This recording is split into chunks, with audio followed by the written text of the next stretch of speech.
London. But I definitely think it's become a lot more money oriented than it ever has been. So there's also a huge pressure to succeed and be successful. So people come here from all over the country to make their fortune, to make their name.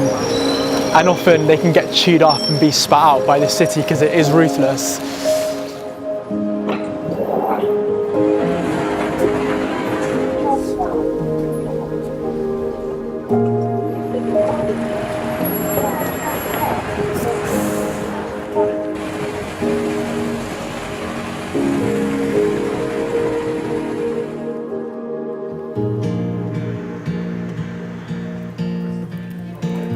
I'm Alex Jordan, I'm 26 years old.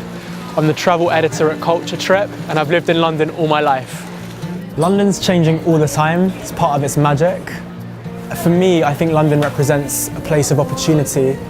It's very open and accepting for people of all different ideologies, whether you're gay, straight, black, white. It allows you to fulfill the dream that you have inside without being too judgmental.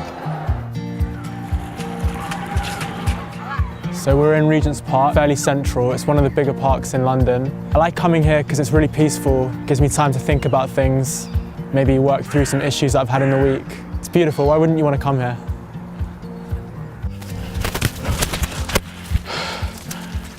Lines on, lines on!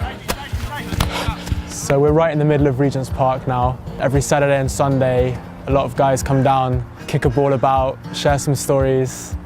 What's great about it is that you have guys from France, Italy, Spain, even sometimes China just coming down, meeting each other for the first time, and by the end of the game, you're already friends. It's a great microcosm for London, all the multi-ethnicities, cultures coming together on a Sunday morning. Right now we're in Primrose Hill, right next to Regent's Park. This is quite quiet, like quiet suburb. People come to enjoy a nice pastry at the cafe and just chill out with their family. It's like a really nice, chilled out family vibe. One of the places that I like to eat is a little Greek restaurant in Primrose Hill. Bizarrely, I bumped into family there, that's how much I go. It's a place where you can go, the staff treat you really friendly, the food is amazing, and anyone who hasn't tried Greek or Mediterranean cuisine, I would strongly recommend going. Gonna be famous on Weibo.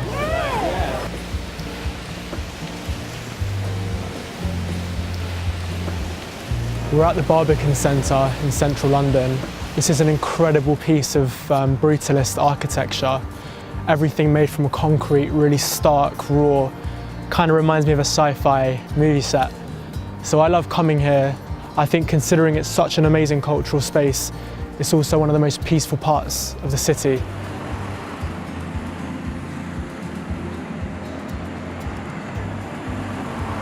We're in Clerkenwell, which is the design and interiors centre of London. If you're a big company or a person with a lot of private wealth, you would come here and have these guys design your beautiful mansion. I like to just walk by because these guys are often at the cutting edge of material use and functional design, so I just like to browse, window shop and dream. We're outside the Slaughtered Lamb in Clerkenwell. It's one of my favourite pubs to come to. Pub culture is a really big part of London life. It has been for centuries. It's a place where people come, chat with their friends and get the evening started. So when you're here, come grab a pint, raise a glass. Cheers. So we're in a neighbourhood called Shoreditch, right on the cusp of Clerkenwell, the city, Old Street and Barbican. So really it's a place where there's a lot of creative people and they all kind of come together in this big melting pot.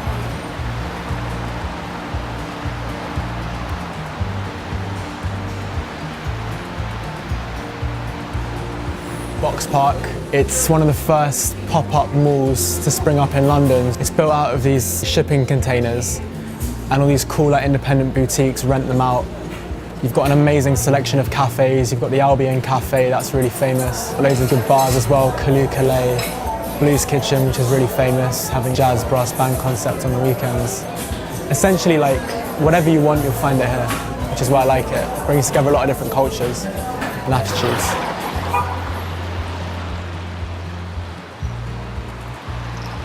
I think London really is a city of people. For me, I feel the most connected to the city when I'm socialising with other Londoners. I think I owe who I am today to growing up in London. I grew up in a really multicultural part of town, and I was constantly surrounded by people from India, Sri Lanka, Somalia, parts of the world which I wouldn't have known existed if not. So being a travel editor today, I think definitely has its roots in that upbringing. I think what's most important is to stick to your own goals and your own ambitions and not let other people's vision for you affect how you treat yourself and those around you.